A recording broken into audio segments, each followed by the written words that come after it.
चलो, सो कंटिन्यूइंग, यहाँ पर अपना क्वेश्चन है कि you have been provided with 3 test tube, आपको 3 टेस्ट ट्यूब दिए हुए हैं. One of them contain distilled water, ध्यान से समझना, and 2 other contain an acidic and a basic solution respectively. If you are given only red litmus paper, how will you identify the content of each test tube? Ma'am may I Bhavesh? Yes, Bhavesh, speak. Ma'am अगर वो litmus paper पर हमने वो जो तीसरी वाली test tube में से अगर बेस का सॉल्यूशन डाला तो जो रेड लिटमस पेपर है वो ब्लू में कन्वर्ट हो जाएगा. Very good. ये मान लो कि टेस्ट ट्यूब ए है, okay, this is test tube B and this is test tube C. पहले वाले में तो डिस्टिल्ड वाटर है, बोल रहा है कि वन ऑफ देम, ओके चलो वन ऑफ देम है तो हमने मान लिया कि यहाँ पर डिस्टिल्ड वाटर है. इसमें हमने मान लिया कि एसिड है, ठीक है ना, एसिड है. और तीसरे वाले में हमने मान लिया कि बेस है. वैसे हमको अभी कुछ पता नहीं है कि किसमें क्या है. पेपर दिया मैम. हाँ जी, हम एक ही लिटमस पेपर दिया. और नहीं एक ही नहीं, चलो एक ही लिटमस पेपर है तो भी प्रॉब्लम नहीं, उसके छोटे छोटे टुकड़े करके भी हम कर सकते हैं. और मैम एक और चीज कर सकते हैं, जो डिस्टिल वाटर है हाँ, उसमें डाल देंगे तो वो वापस रेड हो जाएगा. हाँ, यस. अब यहाँ पर एक चीज देखना, नहीं डिस्टिल वाटर में डालने से कोई चेंज नहीं होगा, ध्यान देना. अब यहाँ पे मान लो ये टेस्ट ट्यूब्स हैं और आपको तो पता नहीं है किसमें क्या डाला हुआ है, तो आप तीनों टेस्ट ट्यूब में एक एक बार चेक करना. मान लो कि आपका कलर जो है चेंज नहीं हो रहा है तो आप समझ जाना कि वो वाटर और एसिड वाला टेस्ट ट्यूब. अगर कलर चेंज हो गया, रेड से ब्लू हो गया, तो आप समझ जाओगे कि वहां पर क्या हो रहा है, बेस है. मान लो कि ये वाले टेस्ट ट्यूब में ऐसा काम हो गया तो आप इसको तो पहले निकाल के रख दो, ये आपका पता चल गया कि ये बेस वाला है. अब बचा ये दो, अब इन दो को कैसे पहचानेंगे कि किसमें वाटर है किसमें एसिड है.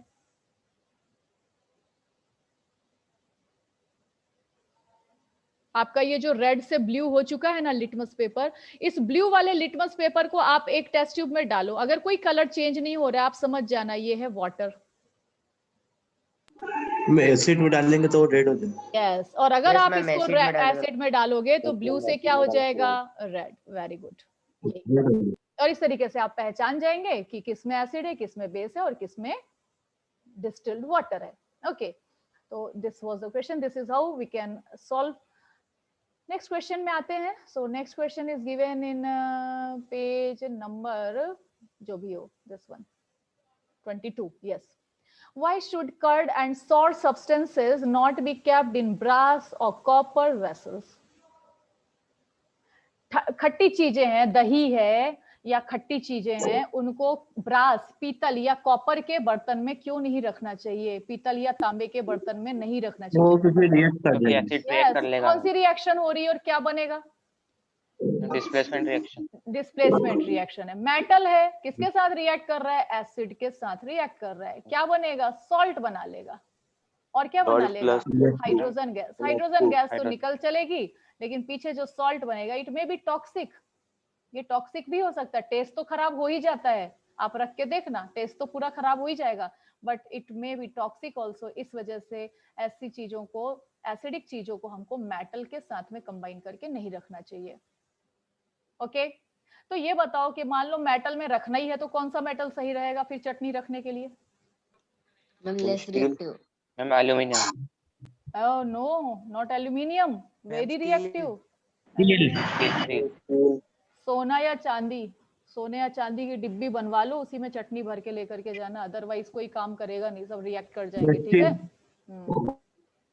चलो आगे आते हैं. Which gas is usually liberated when an acid, ध्यान देना क्वेश्चन में पूछ रहा है कौन सी गैस लिबरेट होगी when an acid react with metal. आंख बंद करके बोलो, H2.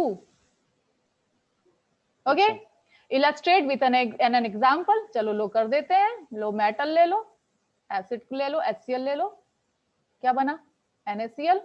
कौन सी गैस निकल रही है, H2. हो गया, एग्जाम्पल भी हो गया. How will you test the presence of this gas, क्या करोगे, बर्निंग कैंडल लाओगे, लाइटेड स्प्लिंटर लाओगे, pop pop pop pop sound के साथ में जलेगी गैस, समझ जाओगे कि कौन सी गैस है ये, hydrogen gas. How will you test the presence of this gas, we will bring a burning candle near the gas, it will burn with pop sound. कौन सा sound? Pop sound. ठीक है? Okay? Any problem? Yes, ma'am. No, ma'am. Okay. No, ma'am. Metal compound A, एक metal का compound है, ध्यान देना, metal नहीं है, एक कंपाउंड है A. React with dilute hydrochloric acid. अच्छा चलो HCl के साथ में रिएक्ट करा दो, डाइल्यूट लिखा हुआ लिखने की जरूरत नहीं, सीधे HCl भी लिख सकते हैं. To produce effervescence. एफरवेसेंस यानी झाग. झाग कहाँ निकलेगा? कार्बन डाइऑक्साइड बन रहा है. ओके, क्या बन रहा है दोनों की रिएक्शन से? Carbon dioxide. एफरवेसेंस के साथ में निकलती carbon dioxide. The gas evolve extinguishes a burning candle. पक्का हो गया, ये आग को बुझा रही है, पक्का हो गया कार्बन डाइऑक्साइड है, बिल्कुल पक्की बात. अच्छा, एक्सटिंग्विश कर दे रही है, ठीक है. Right a balanced chemical equation for the reaction if. अब कहां से इक्वेशन लिख देंगे भैया, हमको कुछ पता तो होना चाहिए, तो आगे बता रहा है. हाँ, बोल रहा है अगर एक है कंपाउंड बनने वाला कैल्शियम क्लोराइड. अच्छा, तो कार्बन डाइऑक्साइड तो निकल ही रही थी, कैल्शियम क्लोराइड भी निकल रही है. अब आप समझ जाओ कार्बन डाइऑक्साइड कब निकलेगी एसिड के साथ में? जब मेटल का कार्बोनेट रिएक्ट करेगा. मेटल का कार्बोनेट मतलब यहाँ पर अगर हम कैल्शियम ले रहे हैं तो कैल्शियम का carbonate. Okay, calcium carbonate. Calcium carbonate reaction होगी HCl के साथ में, बनेगा क्या? कैल्शियम क्लोराइड यानी कि सॉल्ट प्लस वाटर और प्लस कार्बन डाइऑक्साइड. बैलेंस कर दो. आप लोगों ने सब बच्चों ने बहुत बढ़िया आंसर सॉल्व किए जो अभी मैंने सैटरडे को क्वेश्चन दिए थे, लेकिन बैलेंस नहीं किया. ये बड़े दुख की बात है, आपको बैलेंसिंग भी साथ में करते चलना है, ठीक है ना? Every time you have to balance also your equation. तो यहाँ पर तो ये बैलेंस हो गया ना, this is balanced. Any doubt? ये रहा आपका एक कैल्शियम, ये आ गया. CO3 था तो CO2 एंड ऑक्सीजन, ये भी बैलेंस हो गया. 2 हाइड्रोजन, यहाँ 2 हाइड्रोजन, और ये 2 क्लोरीन है तो यहाँ पे 2 क्लोरीन बैलेंस हो गया. ओके, तो इस तरीके से आपका ये क्वेश्चन समाप्त हुए. आगे बढ़ते हैं हम लोग, आगे और भी क्वेश्चंस हैं. तो आगे के क्वेश्चन आगे ही हैं. चलो, इसका मतलब अभी हमको ये लेना है. ओके, ये वाला क्वेश्चन हमारा हो गया है ना. Now today we have to start the new topic. What do all acid and bases have in common? अभी तक हम लोग सिर्फ डिफरेंस पढ़ते आ रहे थे. एसिड मेटल के साथ ऐसे रिएक्ट करता है, बेस मेटल के साथ ऐसे रिएक्ट करता है. ठीक है, एसिड ऐसा दिखता है, ऐसा लगता है, बेस ऐसा दिखता है, ऐसा लगता है. अब हम यहाँ पे बात करेंगे दोनों में कॉमन क्या है. What is common in them? तो कॉमन क्या होता है दोनों में? कॉमन बात ये है कि अगर आप किसी भी एसिड या किसी भी बेस का एक्वस सॉल्यूशन ले लीजिए. Aqueous solution, what is the meaning of aqueous solution? हम पानी में डाइल्यूट. वाटर में. यस, पानी में ऐसा चीज, ऐसा सॉल्यूशन जो आपने किस में बनाया है? पानी में. अल्कोहलिक सॉल्यूशन बोलूं तो मैं किस में बना है मतलब? अल्कोहल. अल्कोहल में. अगर मैं बोलूं कि एसिडिक सॉल्यूशन मतलब किस में बना है? एसिड में. अगर मैं बोलूं कि अल्कलाइन सॉल्यूशन मतलब किस में बना है? अल्कलाइन. अल्कलाइन यानी कि बेस में. ऐसे बेस जो पानी में डिसॉल्व हो जाते हैं उनको अल्कली भी बोलते हैं, और ऐसे सॉल्यूशन को अल्कलाइन बोलते हैं. Alkaline, alkali. अल्कली यानी ऐसे बेस जो पानी में डिसॉल्व हो जा रहे हैं. अल्कलाइन यानी ऐसे बेस जो पानी में डिसॉल्व होने के बाद में सॉल्यूशन बना रहे हैं. Is that clear? Yes ma'am. Okay, yes ma'am. चलो आगे आते हैं. तो फिर हम लोग यहाँ पर पूछ रहा है कि कॉमन क्या है. कॉमन ये है कि अगर आपने किसी एसिड या बेस का एक्वस सॉल्यूशन लिया और उसमें आपने 2 इलेक्ट्रोड डाल दिए, 2 कील फंसा दी ऐसे, और उसको बैटरी से कनेक्ट किया, एक बल्ब लगा दिया, तो ये सॉल्यूशन में डालने के बाद में, जरा समझना बेटा, यहाँ पर ये बैटरी बना रखा है, ये रहा बैटरी. बैटरी का एक वायर जो है उसने एक कील के साथ में जोड़ रखा है. ये रहा कील, ये है कील. ठीक है, यहाँ पर इसने क्या किया? एक बल्ब लगा दिया है. अब यहाँ पे इसको भी एक कील के साथ में कनेक्ट कर दिया है. ये रहा कील. ओके, ये कील के साथ में कनेक्ट कर दिया. अब आप बताओ कि ये दोनों कील को जब तक आप आपस में टच नहीं करोगे तब तक ये बल्ब कहाँ से ग्लो होगा? ग्लो नहीं होगा ना, बराबर? पानी डाल देंगे. हाँ, तो यहाँ कुल मिलाकर के कुछ ना कुछ कंडक्टर चाहिए है, कुछ ना कुछ दोनों के बीच में कंडक्ट करने वाली चीज चाहिए. कंडक्ट करेगा तो ही बल्ब जलेगा. अब यहाँ पर अपन देखते हैं आगे क्या हो रहा है. ये हटा दिया मैंने सब। ये रहा। अब क्या होगा, आपने इस पूरे सेटअप को डाला एक बीकर में, बीकर में यहाँ पर पानी भर दिया आपने, पानी भरा। तो अब मुझे बताओ जरा, पानी भरने से बल्ब ग्लो हो जाएगा क्या? No ma'am. नो। No, क्यों ma'am, ऐसा? Why no? हो जाएगा HCl मैम हो जाएगा, मैम हो जाएगा मैम, पानी जाएगा। कंडक्टर। पानी कंडक्टर होता है क्या? यस मैम हो होता जाएगा, है। यस मैम होता है। नो। अगर हम प्योर वाटर की बात करें, प्योर तो distilled वाटर होता है। Is not Yes, ma'am, conductor, it is insulator. Okay, Yes, ma'am. लेकिन अगर आपने इसमें जरा सा भी इलेक्ट्रोलाइट मिला दिया, इलेक्ट्रोलाइट मतलब क्या होता है? इलेक्ट्रोलाइट का मतलब है ऐसा कोई कंपाउंड जो कैटायन और एनायन में टूट जाए, जैसे कि NaCl। NaCl को आप पानी में डालोगे ना, Na+ अलग हो जाएगा, Cl- अलग हो जाएगा। नमक डालने से नहीं होता हाँ, है। जैसे नमक है, थोड़ा सा एसिड नींबू का रस भी डाल दोगे तो काम चल जाएगा। ये सब क्या है? इलेक्ट्रोलाइट है। पानी में जाकर के कैटायन और एनायन में ब्रेक हो जाते हैं। अगर आपने जरा सा भी इलेक्ट्रोलाइट डाल दिया, मान लो ये रहा तुम्हारा इलेक्ट्रोलाइट, ये इलेक्ट्रोलाइट तुमने डाल दिया, तो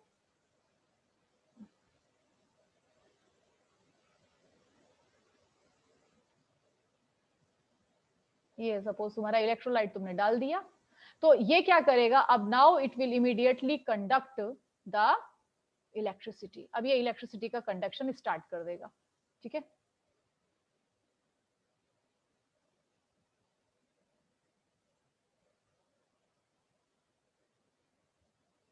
बल्ब वहीं रह गया, चलो कोई बात नहीं, बल्ब भी यहीं लाकर लगा दे रही हूं मैं, ये लग गया।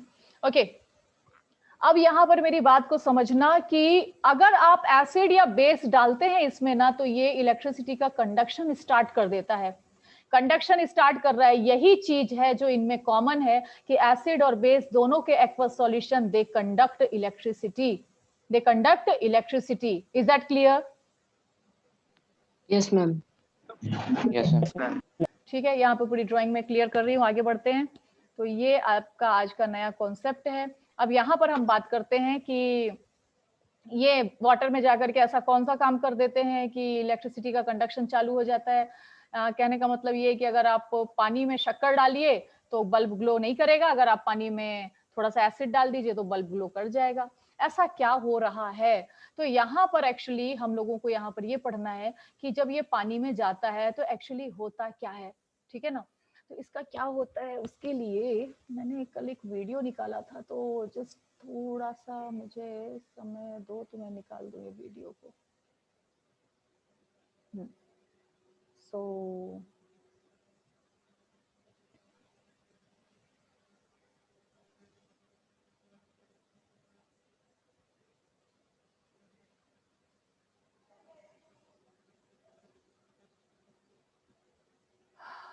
ओके, तो यहाँ पर आप देखो, यहाँ पर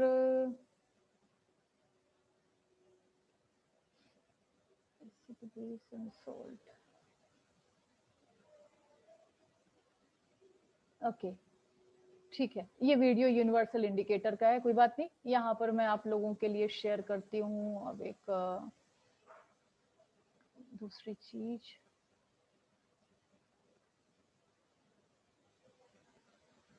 व्हाइट बोर्ड शेयर करी हूँ मैं।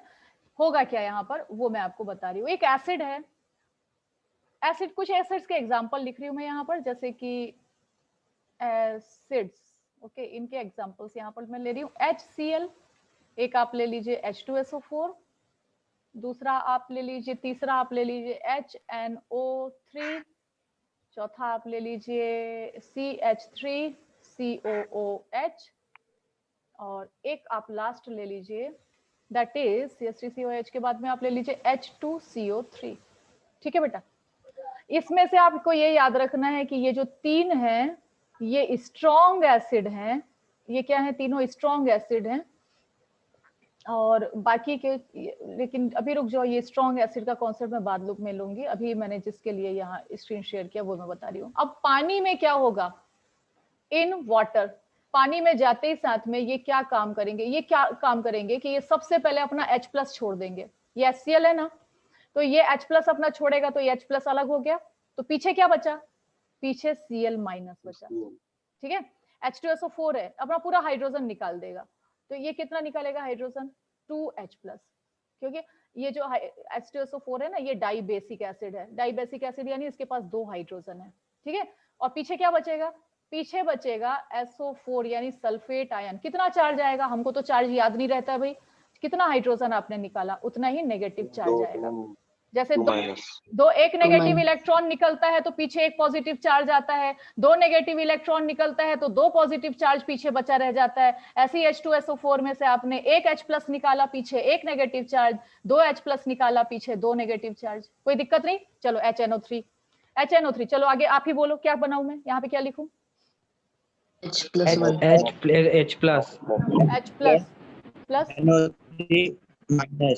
NO3 very good. ओके चलो यहाँ बताओ। H+ निकाल दूं? अच्छा अकेला H+, 4 है, देख लो सोच लो। अकेला H+। यहाँ क्या लिखूं? CH3CO। Very good, CH3CO-। इनके ग्रुप को कोई छेड़ नहीं सकता, तोड़ नहीं सकता। ये दोस्ती हम नहीं तोड़ेंगे, ये पक्के दोस्त हैं, ठीक है ना। शोले फिल्म के कौन कौन थे? विजय और वीरू, कुछ तो ऐसे ही था। जय वीरू से भी ज्यादा पक्के दोस्त हैं। इनकी दोस्ती को कोई तोड़ नहीं सकता है। ओके अब यहाँ पे बताओ। 2H+, very good. plus CO3 minus। Very good. ये हो रहा है पानी में जाकर के। जब ये होगा तो क्या करेगा? अब आप समझना, वापस आ रही हूं मैं अपने टॉपिक पे। यहाँ 2 इलेक्ट्रोड लगा दिए थे, यहाँ भी एक इलेक्ट्रोड लगा दिया, इसको कनेक्ट कर दिया था हमने बैटरी से, और इसके बीच में यहाँ पर हमने क्या किया था? एक वो रख दिया था, बल्ब रख दिया था, चेक करने के लिए कर रहे हैं कि नहीं काम ये लोग। और यहाँ पर हमने पानी डाल दिया था। पानी डाला, कुछ नहीं हुआ, बल्ब जो है वो ग्लो नहीं हुआ। लेकिन जैसे ही हमने इसमें एसिड डाल दिया था, जैसे ही हमने इसमें एसिड डाला, बल्ब का ग्लो चालू हो गया। क्यों भैया, क्यों? ऐसा क्या आ गया कि बल्ब ग्लो होने लग गया? ऐसा ये हुआ कि ये जो H+ एसिड है, ये पॉजिटिव और नेगेटिव आयन में ब्रेक हो गया। ये क्या किया इसने? पॉजिटिव और नेगेटिव आयन बना लिया। ये पॉजिटिव तो ये नेगेटिव, ये पॉजिटिव तो ये नेगेटिव, ऐसे करके ये ब्रेक हो गया। अब ये क्या करेगा? चलो ब्रेक हो गया तो हो गया, बल्ब क्यों ग्लो हुआ भाई? बल्ब क्यों ग्लो होने लग गया? उसका कारण ये है कि ये जो पॉजिटिव टर्मिनल है, ये वाला नेगेटिव टर्मिनल है ना, बैटरी का ये लंबा वाला जो है वो पॉजिटिव माना जाता है, छोटा वाला सर्किट क्लोज हो गया मैम। हाँ, तो ये तो सर्किट क्लोज हो गया। सर्किट पहले क्लोज नहीं था। वेरी गुड, सर्किट क्लोज हो गया। ये जो पॉजिटिव चार्ज है ये नेगेटिव की तरफ भागने लगे, नेगेटिव वाले पॉजिटिव की तरफ भागने लगे, और इस तरीके से एक फ्लो बन गया और बल्ब ग्लो हो गया। ओके तो ये कहां से आ रहा है पॉजिटिव नेगेटिव? ये बात आपको समझ में आ गई होगी ना। ये है आपका कैटायन, ये आपका कैटायन है। ओके और ये जो है वो आपका एनायन है। हर जगह पे ऐसे आपको कैटायन और एनायन में ये चीज टूट जा रहा है तो रिएक्शन स्टार्ट हो जाएगी। कोई दिक्कत नहीं इसमें, है ना? कोई भी दिक्कत नहीं, आगे बढ़ सकते हैं क्या हम लोग? चलो ये तो एसिड है जो पानी में ये काम कर रहा है। हाँ आगे आते हैं। अगला है हमारा कि बेस क्या कर रहा है। बेस क्या कर रहा है पानी में जाके? बेस, अब बेस क्या कर रहा है? अगर हम बेस के एग्जांपल लें तो एक एग्जांपल, कॉमन एग्जांपल NaOH, एक इसी का बड़ा भाई है KOH। एक ले लो आप मैग्नीशियम हाइड्रोक्साइड, इसी के बड़े भाई साहब हैं, इसी के बड़े भाई साहब हैं कैल्शियम हाइड्रोक्साइड। ओके ये हो गए कैल्शियम हाइड्रोक्साइड जी। और एक आप ले लो, थोड़ी अलग ही कम्युनिटी के हैं, ये हैं NH4OH साहब, ammonium hydroxide. Sodium hydroxide, potassium hydroxide, magnesium hydroxide, calcium hydroxide, ammonium hydroxide, क्योंकि इनकी बहन का नाम है अमोनिया, ये इनकी बहन है NH3। इसी में एक पानी का मॉलिक्यूल डाल दिया तो बन गया अमोनियम हाइड्रोक्साइड। ओके अब देखो यहां हो क्या रहा है पानी में इन वाटर में जाकर के ये क्या कर रहे हैं? आप देखोगे यहां पर सोडियम अलग हो गया, OH अलग हो गया, हाइड्रोक्साइड आयन, क्या नाम है इसका बेटा? Hydroxide ion. This is hydroxide. कहने का मतलब ये है कि एसिड के पास होता है हाइड्रोजन आयन और बेस के पास होता है हाइड्रोक्साइड आयन। अब यहाँ पर देखो ये हो गया K+, और ये हो गया OH माइनस। जितना OH माइनस निकलेगा पीछे उतना ही पॉजिटिव चार्ज आ जाएगा। कितना OH माइनस यहाँ से निकलेगा? 2 OH माइनस। तो मैग्नीशियम के ऊपर कितना चार्ज आ जाएगा? 2 पॉजिटिव चार्ज। यहाँ से कितना OH माइनस निकलेगा? 2 OH माइनस। पॉजिटिव चार्ज आ जाएगा कैल्शियम के ऊपर? 2 पॉजिटिव। ठीक है, अब आ जाओ किसमें, अब क्या निकलेगा? एक OH माइनस, एक ही OH माइनस उसके पास है, पीछे क्या बचेगा? अमोनियम के ऊपर, अमोनियम है ये, अमोनियम के ऊपर एक पॉजिटिव चार्ज। ये हो रहा है वाटर के अंदर। अगेन यहाँ पर क्या हो गया कि अगेन यहाँ पर सिर्फ यही हुआ कि एक कैटायन बन गया है और एक एनायन बन गया है, और यही इलेक्ट्रिसिटी का कंडक्शन कर रहा है। कोई दिक्कत क्या? नो। ओके, ठीक, चलो आगे बढ़ते हैं। अगला क्वेश्चन, अब अगली बात करते हैं हम लोग।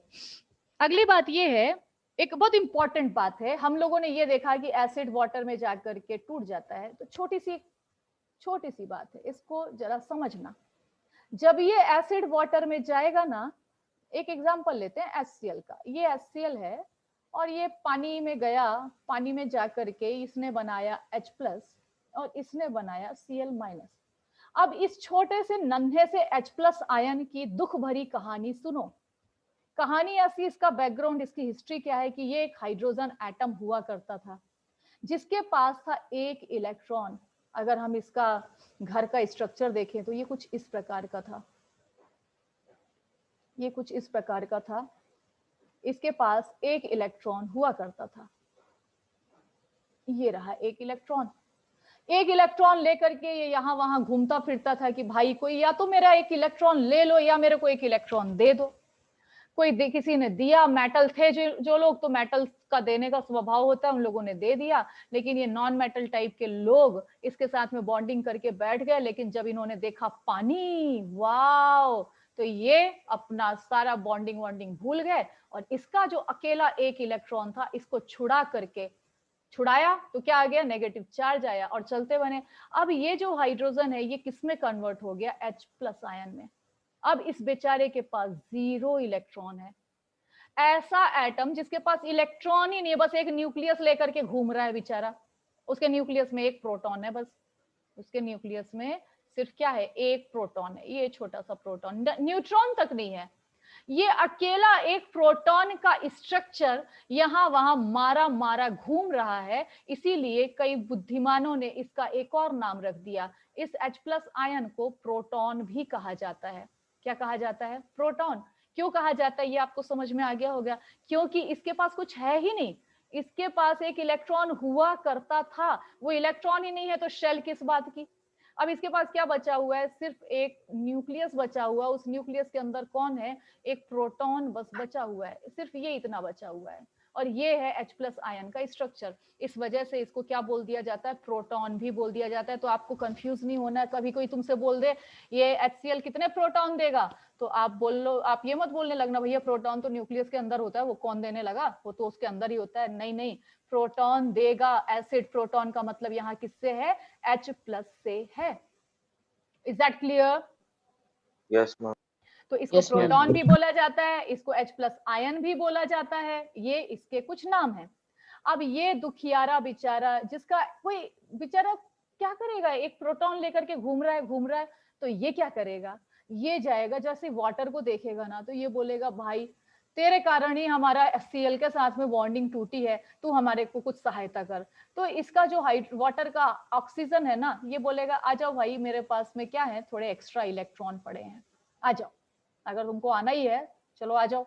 तो ये हाइड्रोजन जाएगा, जाकर इससे चिपक जाएगा।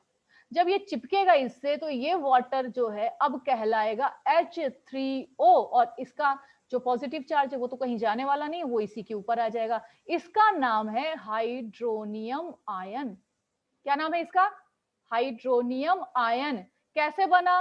Combination of H+ with water. किससे बना?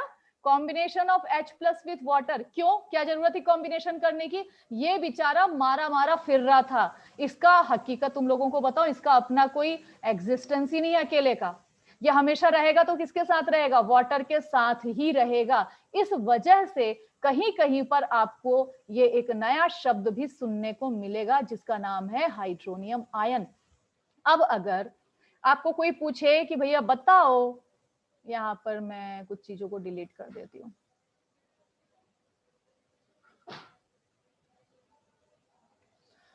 अगर आपको कोई बोले कि भाई बताओ एक H2SO4 नाम का एसिड होता है, बताइए कि वो कितने प्रोटॉन देगा। आप आराम से बोलना, कितने प्रोटॉन देगा? 2 प्रोटॉन देगा। कोई पूछे आपसे कि भैया बताओ वो कितने H+ आयन देगा, बोलना 2H+ आयन देगा। और कोई आपसे पूछे तो बताओ वो कितने हाइड्रोनियम आयन देगा, तो बोलना 2 हाइड्रोनियम आयन देगा।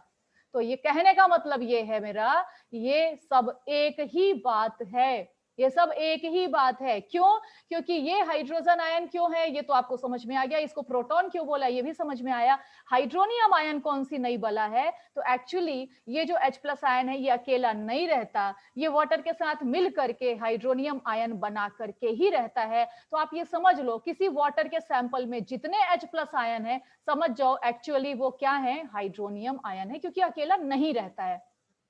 Is that clear? Yes, ma'am. इस वजह से हम किसी एसिड की रिएक्शन को ऐसे भी लिख देते हैं, एसिड गया वाटर में H+ बनाया, Cl- बनाया, कोई गलत नहीं है, दिस इज ऑल्सो राइट। और अगर हमने HCl को ऐसा लिखा कि HCl गया वाटर में और इसने बनाया हाइड्रोनियम आयन, तो आप कंफ्यूज नहीं हो जाना, आप समझदार बच्चे की तरह बोलना हाँ हाँ पता है, ये कुछ नया चीज नहीं है, H+ आयन ही है, बस बेचारा पानी के साथ चिपक गया है, तो क्या करे, पानी भी हमको लिखना पड़ेगा, तो हमने H3O लिख दिया है, H3O+ लिख दिया है। तो this both reactions equations are same. अरे बात समझ में क्लियर है बच्चे? Yes ma'am. Yes, ma'am. Okay okay, तो ठीक है, यहाँ पर मैं अभी थोड़ा सा आपको फिर से वापस PDF शेयर कर रही हूँ। दिस इज हियर, या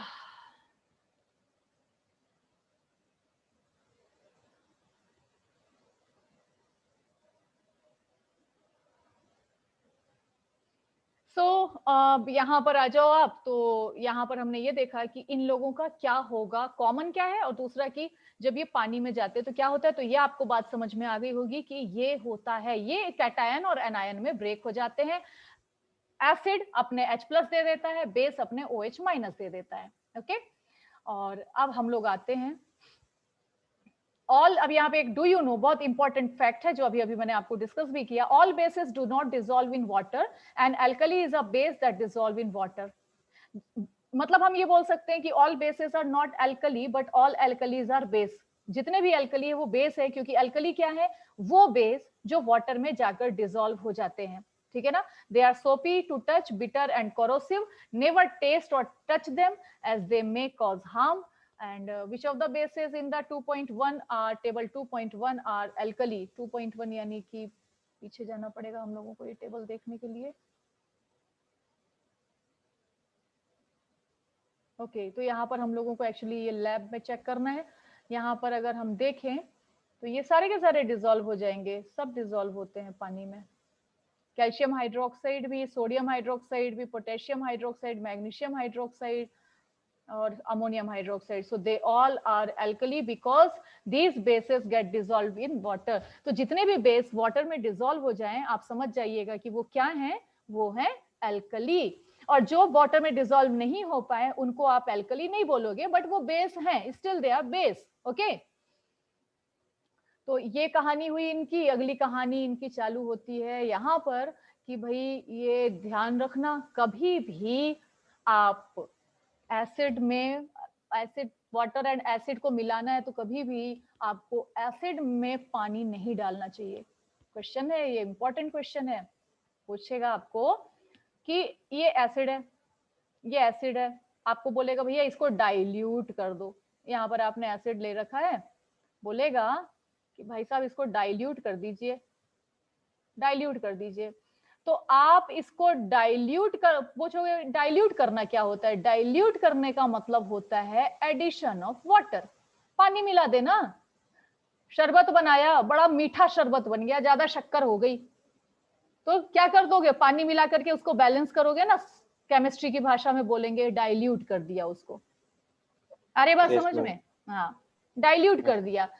पहले वाले बच्चे, पुराने बच्चे जानते होंगे, पहले कभी सब्जी कम पड़ जाया करे तो हमारा जो पुराना रसोईया था वो क्या करता था सब्जी को, पता है? पानी डाल देते। हाँ, पानी डाल देता। पानी नहीं डालता था। केमिस्ट्री की भाषा में बात करो, अभी केमिस्ट्री का पीरियड चल रहा है। डाइल्यूट कर देता था। हाँ, डाइल्यूट कर देता था। हाँ, डाइल्यूट कर देता था सब्जी को। चांदू। हाँ, चांदू। ओके, तो वो डाइल्यूट कर देना मतलब क्या, पानी मिला देना।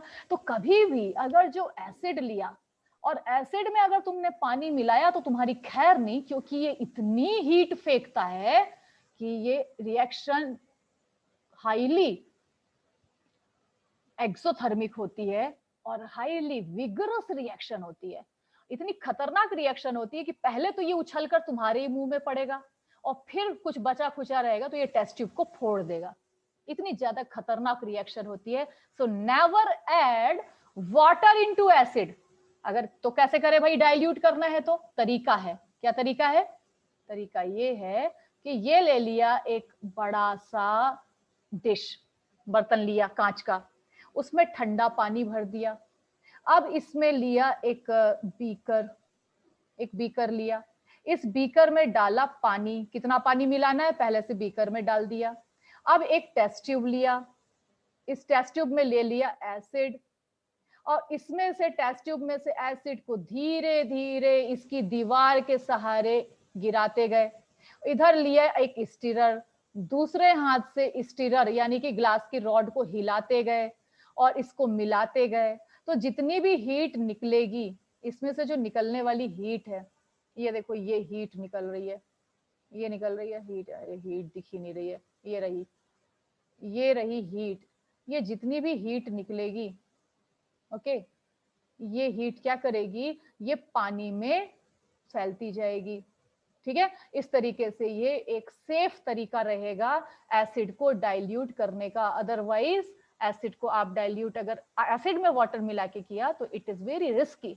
ध्यान रहेगी बात, क्यों ऐसा करना पड़ता है हमको, क्या तरीका है पहले तो डाइल्यूशन का, ये समझ में आ गया आपको। और ऐसा क्यों करना पड़ता है, क्योंकि एक्सेसिव हीट निकलती है और ये हीट ब्लास्ट कर सकती है, एक्सीडेंट हो सकता है, चेहरे पर उछल करके आ सकता है। So just to avoid accident, this is the way to dilute water. Ma'am कोई एसिड में पानी नहीं डालते, कभी नहीं, पानी में एसिड डालेंगे। Always add acid into water and not water into acid.